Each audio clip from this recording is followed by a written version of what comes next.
मित्रों नमस्कार, स्वागत है आप सभी का द पीपल वॉइस में। मैं डॉक्टर उमेश चंद्र। मित्रों, इसके पहले के वीडियोज में हमने बताया था कि हाई कोर्ट का एक निर्णय आया है। निर्णय तो आते रहते हैं, इस निर्णय में स्पेशल क्या है जिस पे आप सभी को ध्यान भी देना चाहिए। ये आपके बौद्धिक स्तर को बढ़ाने के पर्पज से ये वीडियो आज का डाला जा रहा है, और इसलिए भी डाला जा रहा है कि एक अथॉरिटी, हम यहाँ पे बात करेंगे हम लोग के केस में स्क्रूटनी अथॉरिटी या जांच अधिकारी, और वैसे भी जो भी एक एडमिनिस्ट्रेटिव अथॉरिटी है या क्वासी जुडिशियल अर्ध न्यायिक अथॉरिटी है जो निर्णय पास करते हैं, उनके लिए ये चीजें बहुत महत्वपूर्ण है। इस न्यायालय के आदेश में बहुत सारी चीजें हैं जिनको हमें जानना चाहिए और बहुतों को पता नहीं होता। वो केवल इतना ही जानते हैं कि निर्णय हमारे पक्ष में है या हमारे पक्ष में नहीं है। चलिए, इन सारी बातों से ऊपर उठकर आज हम इस कोर्ट के निर्णय पर बात करेंगे। बने रहिए हमारे साथ। Writ petition number 39741 of 2023 order dated 28 नवंबर 2023। इसके आगे मैं नहीं बोलूंगा, उस चीज को गोपनीय रखना है। आप यहां से डाउनलोड करेंगे सब कुछ पता चल जाएगा। मैं बात कर रहा हूं तो मैं एक प्रूफ के साथ बात कर रहा हूं आपसे, ये आप देख सकते हैं।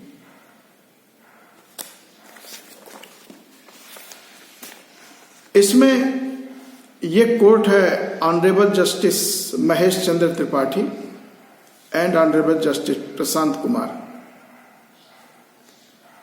और उन्होंने ये ऑर्डर इसलिए जारी किया है, जैसा कि मैंने इसके पहले के वीडियो में बताया था, तहसील सैदपुर जनपद गाजीपुर से एक अभ्यर्थी का कास्ट स्क्रूटनी कमेटी ने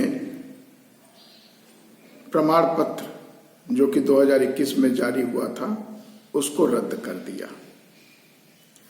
उस कैंडिडेट को, अभ्यर्थी को 2004 में भी एसटी का प्रमाण पत्र जारी हुआ है, उसके घर वालों को जारी हुआ है,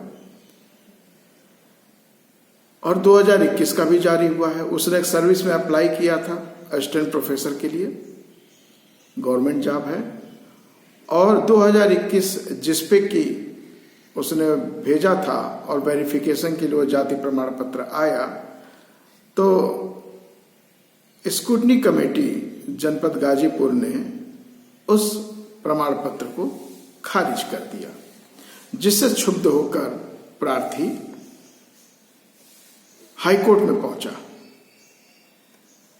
आप में से बहुत लोग ये कह सकते हैं, हम भी कहते थे, कि डिस्ट्रिक्ट स्क्रूटनी कमेटी ने अगर आपके फेवर में आदेश नहीं दिया है तो आपने मंडल में जाना चाहिए। मंडल से भी आपके फेवर में आदेश नहीं है तो आपने राज्य स्क्रूटनी कमेटी में जाना चाहिए, जाना भी चाहिए।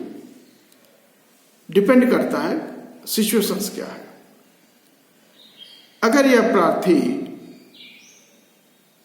कोर्ट में नहीं जाता, इसका कैंडिडेचर निरस्त हो सकता है, क्योंकि समय पे जाति प्रमाण पत्र का सत्यापन रिपोर्ट न जाए। और सत्यापन रिपोर्ट, बड़े मजे की बात है, ये 2 दिन के अंदर स्क्रूटनी कमेटी का गठन भी होता है, आदेश भी जारी होता है, और वह आदेश की कॉपी उत्तर प्रदेश लोक सेवा आयोग को भी भेज दी जाती है। तो जब आयोग को ऐसी कॉपी मिलेगी तो निश्चित रूप से वह उसके अभ्यर्थी होने के दावे को निरस्त कर देगा, कैंडिडेटशिप निरस्त कर देगा। इसलिए इनकी मजबूरी थी कि इनको हाई कोर्ट जाना था। हाई कोर्ट ने जो निर्णय दिया है वो नेचुरल जस्टिस को लेकर दिया है। वकील साहब का प्रेयर था कि हमारे क्लाइंट के साथ, हमारे मुवक्किल के साथ नैसर्गिक न्याय नहीं किया गया है, इसे आपने देखना चाहिए। तो आमतौर पर क्या होता है कि कोर्ट, ठीक है भाई, डिस्ट्रिक्ट स्क्रूटनी कमेटी ने नैसर्गिक न्याय नहीं किया तो हम मंडल स्क्रूटनी कमेटी को भेज देते हैं। लेकिन वकील साहब ने साफ साफ कहा, उन्होंने अपने रिट पिटीशन में यह स्पष्ट लिखा कि इसको कहीं और नहीं जाना चाहिए, आपने डिसाइड करना चाहिए ऐसा रिट, ऐसा ऑर्डर जो,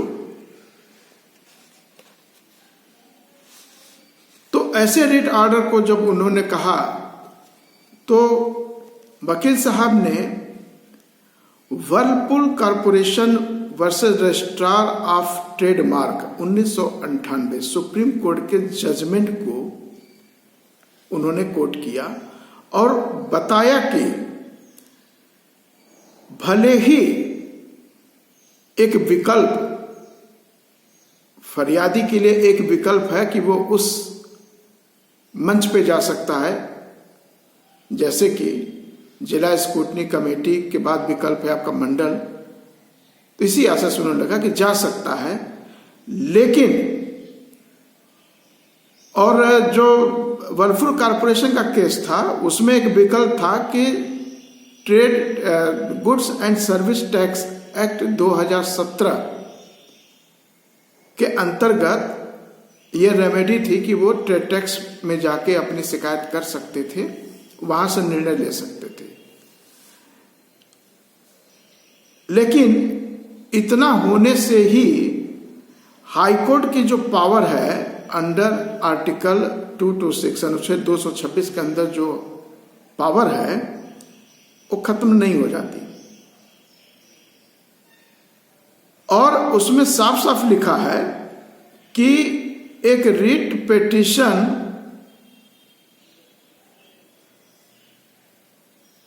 आपका इसलिए नहीं खारिज किया जा सकता है कि वैकल्पिक ऑर्डर, वैकल्पिक व्यवस्था मौजूद है। इसलिए उन्होंने कहा सर, वैकल्पिक व्यवस्था की बजाय आपके अथॉरिटी है और आप इससे निर्णय कर सकते हैं, क्योंकि हमारे क्लाइंट के साथ नेचुरल जस्टिस नहीं हुआ है। यह पृष्ठभूमि रही। हम आते हैं नेचुरल जस्टिस पे, और जज साहब ने, दोनों जज साहबान ने जो उनके ऑर्डर का प्रोसीजर है, उस प्रोसीजर में उन्होंने कारण बताया है, अपने निर्णय का कारण बताया है। तो उन्होंने आधार क्या बनाया है कि 2004 में भी जाति प्रमाण पत्र जारी है और 2021 में भी जारी है, और सत्यापन के समय 2021 के प्रमाण पत्र को जारी किया जाता है। और वकील और जो यह जो निरस्त किया गया है वह अभ्यर्थी को किसी भी तरह का अवसर दिए बिना निरस्त किया गया है। यह आम ऑर्डर में ये जजमेंट के लैंग्वेज है, आता है। लेकिन इसमें खास क्या है? खास पहली चीज, ये तो आपको पता है कि उनका ऑर्डर इसलिए है कि without giving any kind of opportunity, यानी बिना किसी अवसर को दिए बगैर, अभ्यर्थी को बिना कोई अवसर मुहैया कराए बगैर, उसकी बात सुने बगैर आपने एक आर्बिट्रेरी रूप में मनचाहा, जिसको आप कहें कि झगड़ालू प्रवृत्ति, इस तरह से आपने ये दे दिया है। लिखा है उन्होंने, a fact finding authorities under statutory obligation to consider with due care every fact for and against the petitioner and to record its finding in a manner which would clearly indicate as to whether the fact on which the order was passed have been established.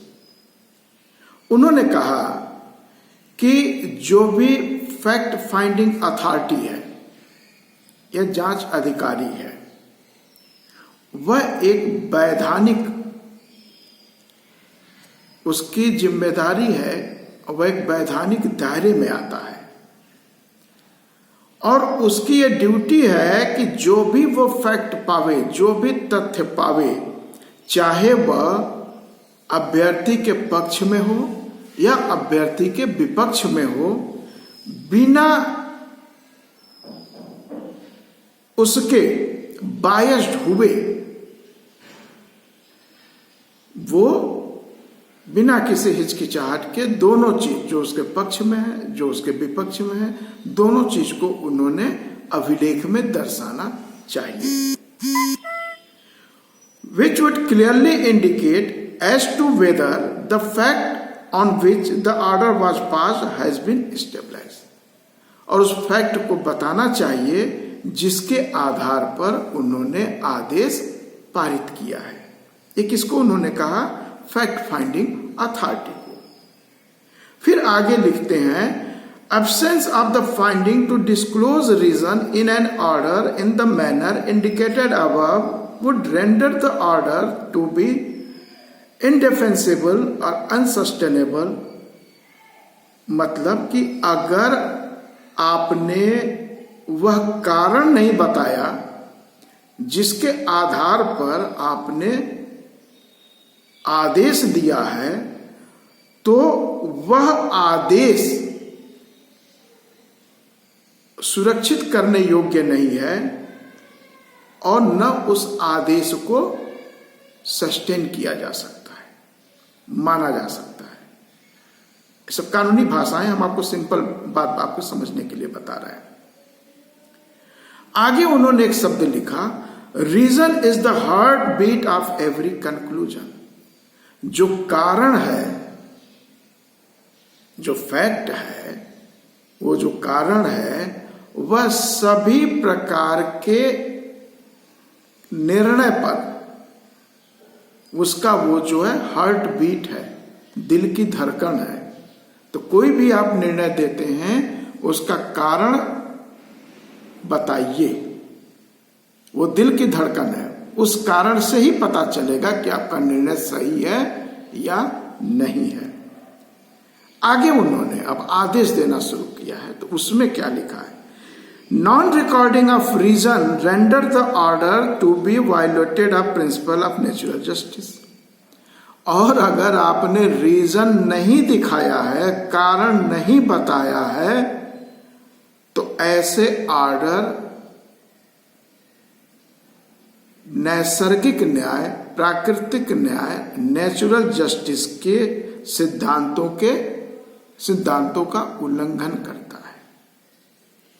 अगर आपने कारण नहीं बताया है अपने आदेश का, तो वह नैसर्गिक न्याय के सिद्धांतों का उल्लंघन करता है. फिर आगे वो रीजन के बारे में बता रहे हैं. Reason ensures transparency and fairness in decision making. जो कारण है वह कारण ही पारदर्शिता और स्वच्छता और पारदर्शिता निर्णय लेने में दिखाती है.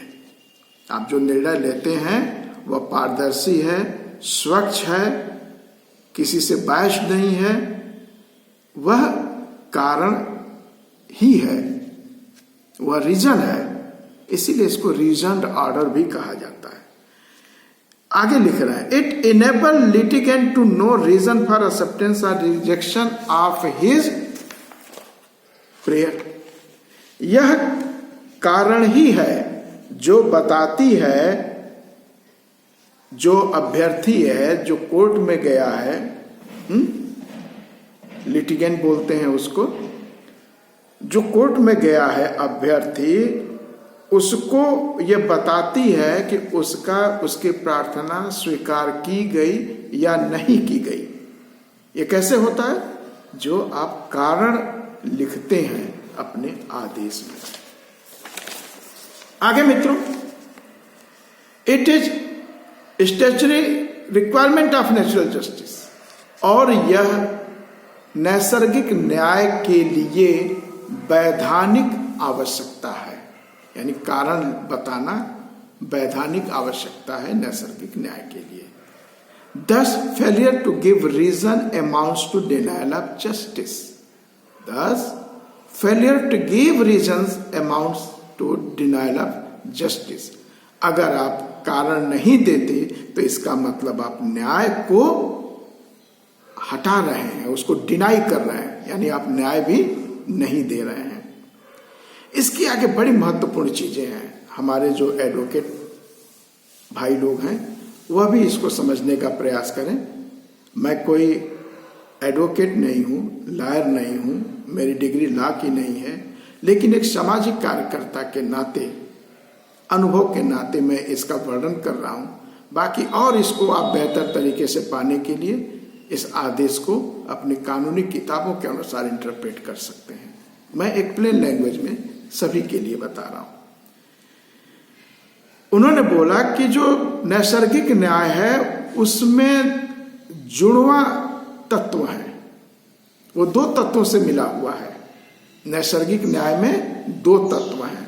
वो क्या है? पहला तत्व, वह व्यक्ति जिसे आपके एक्शन से, यानी अथॉरिटी के आदेश से कुछ नुकसान हो सकता है, वो प्रभावित हो सकता है, उस व्यक्ति को एक शो कॉज नोटिस, कारण बताओ नोटिस आपको देनी चाहिए। यह नोटिस जो होती है, यही नोटिस बताती है कि हमने आपको सुनवाई का अवसर दिया। अब नोटिस भी ऐसी मत दीजिए कि शाम को नोटिस दिया और सुबह आपने मजलिस बुला ली, कमेटी बुला ली। उसको पर्याप्त समय दीजिए कि अपनी बात वो कहे, 1 हफ्ते, 10 दिन, 15 दिन, जो भी आपको लगता है। और दूसरा तत्व क्या है? The orders so passed by the authorities should give reason for arriving at any conclusion showing proper application of mind. तो दूसरा तत्व यह है कि जो भी अथॉरिटी, जो भी प्राधिकारी आदेश दे रहा है वह कारण को रिकॉर्ड करे, वह कारण बताए कि वह इस निर्णय पर कैसे पहुंचा, जो उसने अपना दिमाग लगाया इस निर्णय पर पहुंचने के लिए, वह कारण बताए जिसके कारण वो उस निर्णय पर पहुंचा है। आगे वो लिख रहे हैं, violation of either of them, इन दोनों में से किसी का भी अगर आप उल्लंघन करते हैं, in the given fact and circumstances of the case, जो भी आपके समक्ष मसला आया हुआ है, केस आया हुआ है, अगर आपने उस फैक्ट को उस पर दर्ज नहीं किया, उस कारण को दर्ज नहीं किया, तो वह ऑर्डर स्वयं में ही निरस्त हो जाना है। आगे और भी उन्होंने लिखा है, such rule being applicable to the administrative authority certainly required that the judgment of court should meet with this requirement with high degree of satisfaction. उन्होंने आगे लिखा कि such rule being applicable to administrative authority, ऐसा rule administrative authority पर लागू होता है, और यह इसलिए भी कि उसी से वह जो कारण बताएगा, जो निर्णय लेगा, वह कोर्ट के उच्च श्रेणी के संतोषजनक निर्णय होना चाहिए। यानी वह निर्णय जज के लिए संतोषजनक होना चाहिए, हाई डिग्री ऑफ सेटिस्फैक्शन। ठीक है मित्रों, आगे बढ़ाते हैं आपको।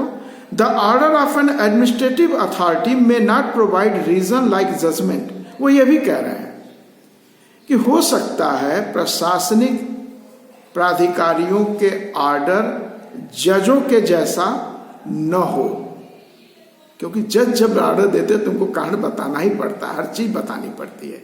इसीलिए आप देखिए कि जजमेंट के दौरान सुप्रीम कोर्ट के निर्णयों को या किसी अच्छे हाई कोर्ट के निर्णयों को बराबर कोट किया जाता है। वो यही चीज है कि हमने क्या आधार लिया निर्णय बनाने का। The order of an administrative authority may not provide reasons like judgment, यानी वो जजमेंट की तरह रीजन हो सके न दे पावे, but the order must be supported by the reason of rationality. लेकिन जो आप ऑर्डर दे रहे हो वो वास्तविक कारण वहां दिखने चाहिए। जो आप कारण दे रहे हैं वो वास्तविक होना चाहिए, रैशनल होना चाहिए। द डिस्टिंक्शन बिटवीन, बहुत अच्छी बात उन्होंने लिखी है, और ये सलाह भी लिखी है, आदेश भी लिखा है। चूंकि आदेश के कैटेगरी में है तो हम आदेश ही कहेंगे। The distinction between passing of an order by an administrative और quasi judicial authority had practically institute. जो एडमिनिस्ट्रेटिव अथॉरिटी है, प्रशासनिक प्राधिकार या अर्ध न्यायिक प्राधिकारी, इनके ऑर्डर में जो डिफरेंसेस था, जो अंतर होता था, वो खत्म हो चुका है। अब कोई अंतर नहीं है और दोनों को ही दोनों को ही रिक्वायर्ड टू पास रीजन्ड ऑर्डर, दोनों को ही एक रीजन्ड ऑर्डर पास करना चाहिए, यानी वो ऑर्डर जिसमें कारण हो, वो ऑर्डर जो नैसर्गिक न्याय की जरूरत। फिर उन्होंने अपने 9वें पैरा में लिखा है, उन्होंने सुप्रीम कोर्ट का एक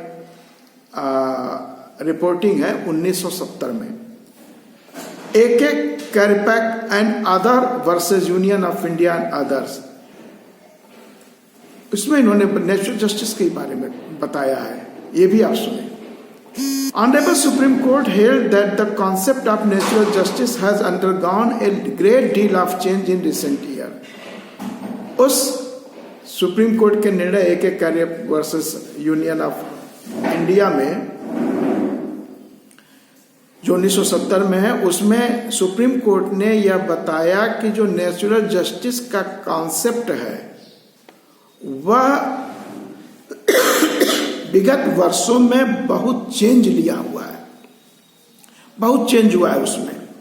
जैसे कि पहले माना जाता था, in the past it was thought that it include just 2 rules. पहले यही माना जाता था कि उसमें 2 ही नियम होते हैं। पहला नियम ये कि नो वन शैल बी ए जज इन हिज ऑन केस, जिसका केस है वही उसमें न्यायिक जज न बने। मेरा केस है तो मैं ही उसमें जजमेंट ना करूं, मैं उसमें न्यायिक न बनूं। एक तो ये चीज हो गई। दूसरी चीज, no decision shall be given against a party without affording him a reasonable hearing. And जो भी आप डिसीजन देते हैं किसी पार्टी के विरुद्ध, उसको पर्याप्त अवसर मुहैया कराइए। तो ये 2 चीज उस समय समझी जाती थी।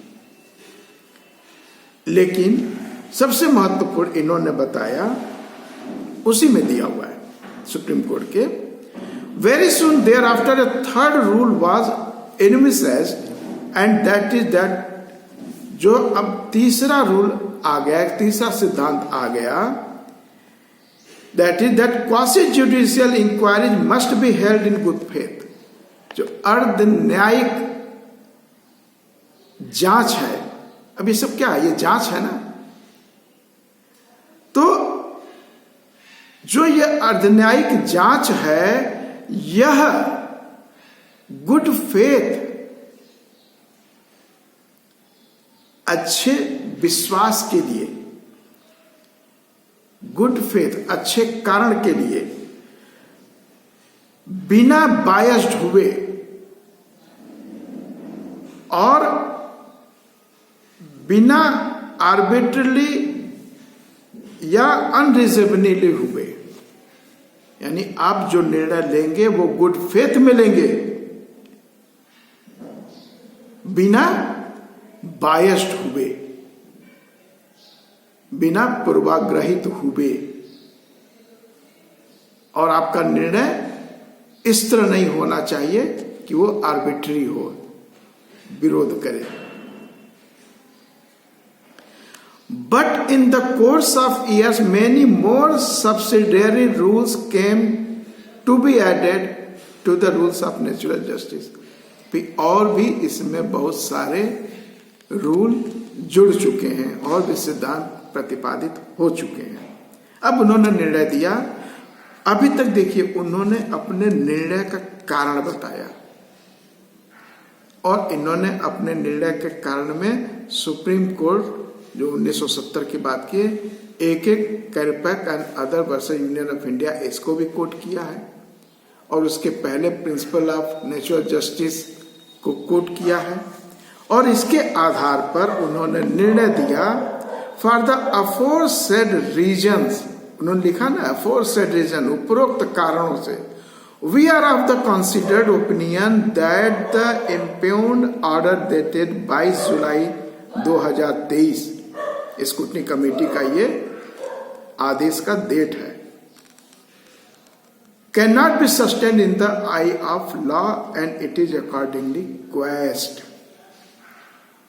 तो यह जो ऑर्डर दिया है जिसको यहाँ चैलेंज किया गया है, इस इम्प्यून्ड ऑर्डर जो दिनांक 22/7/2023 का है, और ये ऑर्डर रिस्पोंडेंट नंबर 5 यानी गाजीपुर जिला के जिलाधिकारी यानी उस समय स्क्रूटनी कमेटी के अध्यक्ष, उनका ऑर्डर कानून के निगाह में टिकता नहीं है, वो सस्टेन नहीं करता। The matter is remanded back to respondent number 5 for deciding the matter afresh after affording opportunity to hearing to the petitioner within a period of 3 weeks from the date of receipt of certified copy of the order।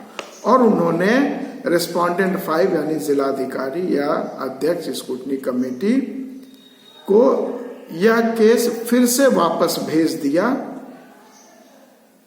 कि आप अभ्यर्थी को पूरा उसकी बात को सुनने का अवसर दें और इस आदेश की सत्यापित प्रतिलिपि पाने के 3 हफ्ते के अंदर आपका आदेश आना चाहिए। मित्रों, आपको समझाने में लगभग ये आधे घंटे का वीडियो बन गया है, जबकि इरादा था इसको 15 मिनट में करने का। मैं शुक्रिया करूंगा कमिश्नर साहब के.एन. गौड़ जी का, जिन्होंने इसके ऊपर हम और उन्होंने एक एक बिंदु पर लगभग 3 घंटे डिस्कशन किया। उसके बाद उन्होंने कहा कि उमेश जी, आप इसका एक वीडियो बनाकर सगा समाज के लिए जारी करें और वीडियो सिंपल भाषा में होना चाहिए। तो एक बार मैं समरी आपके सामने रख देता हूं। आपने बहुत कुछ समझ लिया इसमें कि जो ये केस था, उस केस को, वह केस प्रार्थी के पक्ष में गया। जो स्क्रूटनी कमेटी का आदेश था 22 जुलाई 2023 का, उसको कोर्ट ने क्वेश कर दिया यानी निरस्त कर दिया और कोर्ट ने पुनः इस केस को जनपद में भेज दिया कि आप प्रॉपर समय देते हुए, अवसर देते हुए इस केस की सुनवाई करें। और इस केस में हमने आपको जो बताना चाहा वो नेचुरल जस्टिस के बारे में बताना चाहा। अगर आपके साथ नेचुरल जस्टिस नहीं है तो आप डिस्ट्रिक्ट के पास भी जा सकते हैं, हाई कोर्ट में, लेकिन यह दिखाना पड़ेगा कि वास्तव में नेचुरल जस्टिस आपके साथ नहीं हुआ है। और उन्होंने बताया कि ऑर्डर रीजन्ड ऑर्डर होना चाहिए, आदेश जो भी है उसका कारण होना चाहिए, उस कारण के सापेक्ष आपका आदेश आना चाहिए और आपने गुड फेथ में काम करना चाहिए। गुड फेथ में काम करना चाहिए, न कि आर्बिट्री मैनर में काम करना चाहिए। गुड फेथ में करिए, बिना बायस्ड हुए, बिना पूर्वाग्रहित हुए आप गुड फेथ में काम करिए और सारे कारण को आप रिकॉर्ड करिए जो प्रार्थी के, अभ्यर्थी के पक्ष में हो या विपक्ष में हो, और उस आधार पर आप निर्णय लेकर बताइए। आपका जो निर्णय आना चाहिए वो इस तरह से आना चाहिए, सारी चीजें आपकी इस ढंग से आनी चाहिए जो कोर्ट को संतुष्ट कर सके। High degree of satisfaction. मित्रों, आपने मेरी बात को ध्यान से सुना और आशा है आप समझे भी होंगे। तो इस केस को मैं 2 वीडियो में, एक इसके पहले था जिस पे स्क्रूटनी कमेटी का जो आदेश था उसमें हमने कुछ बिंदुओं को बताया था वो, और हाई कोर्ट के आदेश को भी हमने आपको बताया कि हाई कोर्ट ने क्यों उसको क्वेश किया। हमने पहले ही बताया था कि वो बियॉन्ड शासनादेशों के बाहर जाकर अपना काम किए हैं और कोई रीजन रिकॉर्ड नहीं किए हैं, और जज साहब ने पकड़ लिया है इस चीज को, क्योंकि जो ये पिटीशन पड़ा था उसमें सारे शासनादेशों का जिक्र भी था, सारी कुछ चीजें थी। मित्रों, फिर मिलेंगे, बने रहिएगा हमारे साथ। और एक बात और, आपको किसी भी शासनादेश की जरूरत हो, आप कमेंट बॉक्स में अपना पता, अपना व्हाट्सएप नंबर और ईमेल आईडी जरूर दें, क्योंकि ईमेल पे भेजना हमारे लिए आसान है, कंप्यूटर से हम तुरंत भेज सकते हैं। व्हाट्सएप से भेजने में थोड़ी परेशानी होती है, भेजा भी जा सकता है। मित्रों, जय भारत, जय संविधान।